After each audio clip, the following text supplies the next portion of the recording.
O quadro clínico, eu acho que a melhor definição que a gente tem para a psicopatia, pelo menos eu não encontrei melhor, é fazer uma analogia entre a noite e o dia. Então, de um lado a gente tem a noite, do outro lado a gente tem o dia e no meio a aurora. Por analogia, de um lado tem a doença mental, do outro lado a normalidade mental e no meio a zona fronteiriça, que é a zona dos psicopatas. Ou seja, eles não são nem normais mentalmente, nem totalmente doentes mentais. Entendi. Então essa é a melhor definição dos psicopatas na minha maneira de entender. E psicose? Como é que funciona a psicose? A psicose já é a loucura, é uma doença mental. O psicopata, ele não rompe com a realidade. Ele é inteligente, é capaz de articular bem uma ideia, enfim, é uma pessoa que pode conviver em sociedade, manipulando a sociedade, mas ele tem uma deformidade afetiva, uma deformidade nos atos, uma loucura moral verdadeira. Agora, a psicose não. A psicose é uma ruptura com a realidade. O que é romper com a realidade? Por exemplo, uma pessoa alucinando e delirando. Eu estou escutando vozes que só eu escuto, vozes que me dão ordem. Ou eu tenho delírios. Delírio é alguma coisa que eu pus na cabeça, por exemplo, eu me sinto perseguido, estão me perseguindo. E para mim isso é a minha realidade. Essas vozes que eu escuto, essas alucinações auditivas, é uma realidade para mim. Agora, isto é uma verdadeira ruptura com a realidade. Então, isso é uma psicose. É interessante isso, porque o sociopata, né, o psicopata, ele é sedutor. Eu já conheci um que tinha esse diagnóstico. Ele é sedutor, você acredita no que ele está falando. Ele te convence, é impressionante. Convence sem escrúpulos. Porque se ele precisar lançar mão de alguns artefatos, artifícios para te convencer, ele vai lançar. Entre eles a mentira, a sedução. Mas no fundo, é sempre um mau caráter.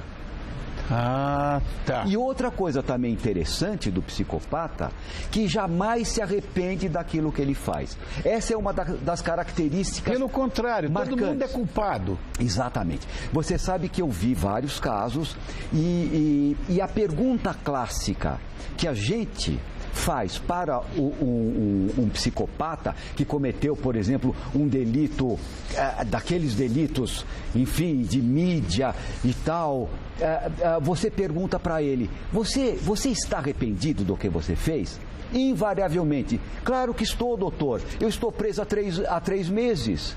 Quer dizer, é um arrependimento não com a sorte da vítima, com a maldade que ele fez. Ele se arrepende porque ele foi preso. Entendi. Enfim, é uma coisa que recaiu sobre ele. Ou seja, é um egoísmo a toda a prova. Então, a gente pode dizer que um sociopata ou um psicopata, ele não tem empatia por pessoas, mas, ou seja, podem ser frios, podem ser violentos. Sim.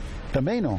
Sim, a violência, a falta de remorso, ele só tem a empatia que ele tem, ou aquela pseudo-afetividade que ele demonstra, é sempre tentando um benefício próprio. Vem numa situação favorável que eles podem pôr para fora toda aquela, escoar toda aquela maldade que eles têm, eles fazem. Agora, são sempre, Rony, são sempre covardes também. Porque em situações que os ameaçam, eles não fazem nada. Eles voltam. Normalmente, eles atacam pessoas também indefesas, pessoas que não podem reagir àquele ataque deles, como por exemplo nesse filme que você mostrou muito bem. É uma mulher acuada, sem defesa nenhuma, que acaba sofrendo o ataque de um psicopata. Isso é comum na vida deles. O psicopata tem que ser necessariamente um criminoso? Não. Não, né? Não. Tem vários tipos de psicopatia. Nós estamos falando desses psicopatas célebres, que aparecem nos crimes, na mídia, nos cinemas, e são chamados criminosos natos. O próprio nome diz, eles já nascem assim. E são pessoas Existe, isso existe enfim, em qualquer lugar do mundo. É um transtorno mental como outro qualquer que existe em qualquer lugar do mundo. E é preciso dizer que são pessoas portadoras de altíssimo grau de periculosidade e irrecuperáveis. Irrecuperáveis. Na minha concepção, deveria existir um lugar onde eles pudessem ficar longe da sociedade e por quanto tempo eles vivessem. Porque quando eles voltam à sociedade, Rony, eles não tardam em recomeçar a atividade criminosa. Isso é ponto fundamental. Ao contrário, eles melhoram. Porque aquilo que eles erraram naquele primeiro delito, né, que os levaram à prisão, eles melhoram e se aprimoram. Essa é a realidade. Mas não necessariamente todos os psicopatas são criminosos. Não. Você tem outros tipos de psicopatas, como, por exemplo, psicopatas abúlicos. O que é isso? Abúlicos são aqueles que não fazem nada. Eles não conseguem, eles começam uma coisa, nunca vão adiante com aquilo. Então é interessante, porque são pessoas que realmente não fazem nada e não conseguem fazer.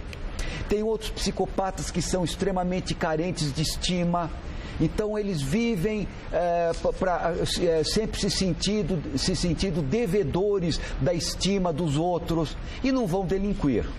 Mas na verdade, eles delinquem mais por omissão do que por ação. Entendi.